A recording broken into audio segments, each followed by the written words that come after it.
Welcome back to Straight Talk. I'm Laural Porter. Welcome once again to my guest, Oregon 5th District Congressman Kurt Schrader. It's great to have you here. Yeah, thank you. Well, Americans' trust in the media and social media kind of lumped together, as well as government, is at an all-time low. And a lot of that's because of fake news. And you wrote an op-ed piece about that. And I want to read part of your op-ed piece and then we'll talk about it.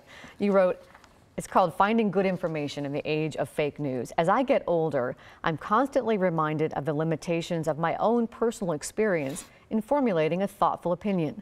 The strength of America is in our diversity of opinions and interpretations, and the innovation and economic growth that comes from that. The best legislative achievements from Congress and even our Constitution have been founded on a willingness to accept others' opinions and to compromise for the greater good. A democratic republic like ours is only as strong as its informed citizenry, open to a diversity of opinion. So, Congressman, where do you get your good information? From a variety of sources. I think sometimes people want to be spoon-fed. What should I think? You know, what's the correct news? You know, what's the correct information? And the real world, particularly in this day and age when the news is going 24/7 and a lot of it is opinion, not necessarily just fact-based, you should trust your own instincts as an informed citizen, particularly as an informed Oregonian. I'm constantly impressed by Oregonians' desire to make good informed decisions. And so that means you just can't accept your favorite TV channel's approach to things, with all due respect. You can't go to your favorite blog site. You can't talk to your sister, brother, or uncle and assume they're correct. You got to challenge yourself a little bit. Matter of fact, I just challenged my team today. I got the Democratic memo on what was in the budget and what was good about it. And I said, well, you know, I want to hear what the Republicans are saying. I want to know what they're thinking. And I hope that that's the key, is broaden your horizons a little bit, challenge yourself. Don't assume you know what's right.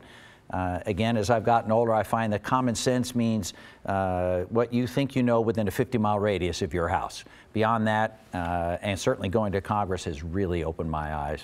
Well, one of the things we noticed at our town hall meeting on Thursday night with the students, we had like 3 conservatives and they were from rural areas, and the students during our break were all talking, exchanging phone numbers, listening to each other. And I said, we need to take you to Congress, because they were listening to each other. So that's why I have my problem solvers group, because we do the same thing. 24 Democrats, 24 Republicans. We have the exact type of conversation and we learn a lot.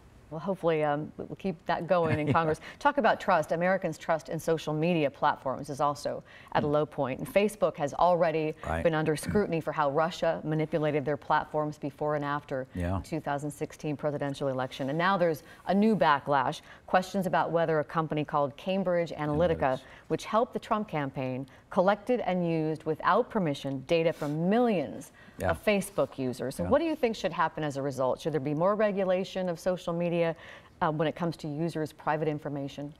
Well, I think we have to investigate what in this case in particular, what did Cambridge Analytica let loose? You know, what part of our personal information did we get out there?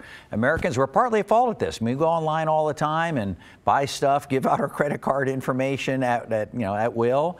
People share a lot of private information on Facebook. I got my cell phone on. You know exactly where I am. You know, and so in this day and age, we've got to really figure out, what does that mean? What part of our personal information do we not want to get out, and hold companies accountable for putting it out there? And what part are we willing to part for? We have to have that 21st century thoughtful discussion. We haven't had it yet. Some people are calling for Mark Zuckerberg, the CEO of Facebook, to testify before Congress. Do you think he should? I think he should. I mean, he himself said the other day, you know, I am Facebook. I basically birthed this company and I own what's going on out there, which I really respect. And it'd be interesting to have him here, not in an adversarial way necessarily, but, you know, what are you doing? How are you doing things? And that would inform Congress about hopefully coming up with thoughtful policies, not political policies, but thoughtful policies to find that balance between, you know, private information and the ability to do stuff here like we do in the 21st century. As you know, we covered President Trump's inaugural last year. We saw you in D.C. then, and we learned that a lot of the planning, I didn't know this until I was going to cover this, a lot of the planning of the inaugural itself is covered and planned by, carried out, and paid for by the Presidential Inaugural Committee. And you've introduced a bill to increase transparency around how the money raised under the name of the President of the United States is spent. What's your concern there? Well, my concern is, for example, in this president's case, buddy of his started up a firm in December and was awarded $26 million to help, develop the inaugural plan for his inauguration. I mean, come on now. That does not sound very good to me. It sounds like just giving $26 million to your best friend. Perhaps there's more to that, and I'd like to know that, and I think America would like to know that. Let's have some transparency on where you're getting your money for your inaugural fund and where you're spending it. I think that would help restore a lot of confidence, a lot of faith. It's a simple thing to do.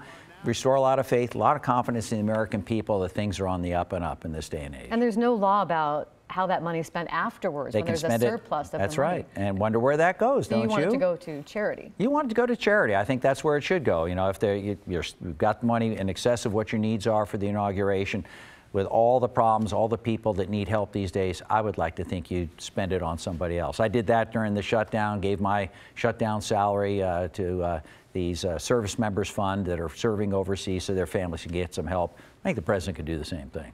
Democrat congressional candidate Conor Lamb scored a razor-thin but a big upset in the special election in southwestern Pennsylvania last week. That's right in the heart of President Trump's Rust Belt base. He won that during the election by 20 points. What do you make of that victory? Does it signal things to come, do you think, in the November midterms? We'll see. One victory doesn't signal necessarily a huge change, but it's certainly a big deal. It's certainly a big deal. No one gave Conor a chance in heck to win that seat. It was hardcore, solid Republican territory. Trump had won it by 20 points, for goodness sakes.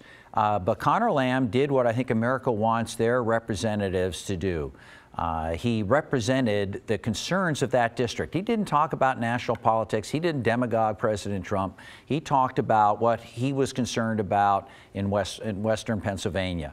And that resonated with folks. And the other thing is he's authentic. I mean, if you meet this guy, he looks like a Boy Scout. No offense, Conor. He's a nice guy, but he's a young Marine. And, man, I would trust that guy. I'd hop in a foxhole with him. You feel like, okay, this guy has my back. And nowadays, with both President Trump's ratings not very good, Nancy Pelosi's not very good, these elections come this fall are going to be about this candidate versus that candidate. And this longtime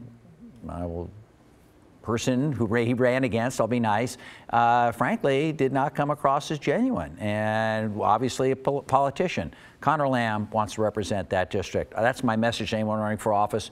Be honest about who you are. We just have about 30 seconds, but he's also a blue dog. You describe yourselves as fiscally responsible Democrats representing the center of the political spectrum. Your numbers have been dwindling lately, but I hear he'll be joining your coalition. He is, and we're on the way back. If the Democrats are going to win the majority, win the House back, they're going to need Conor Lamb's blue dogs to win in these tough districts.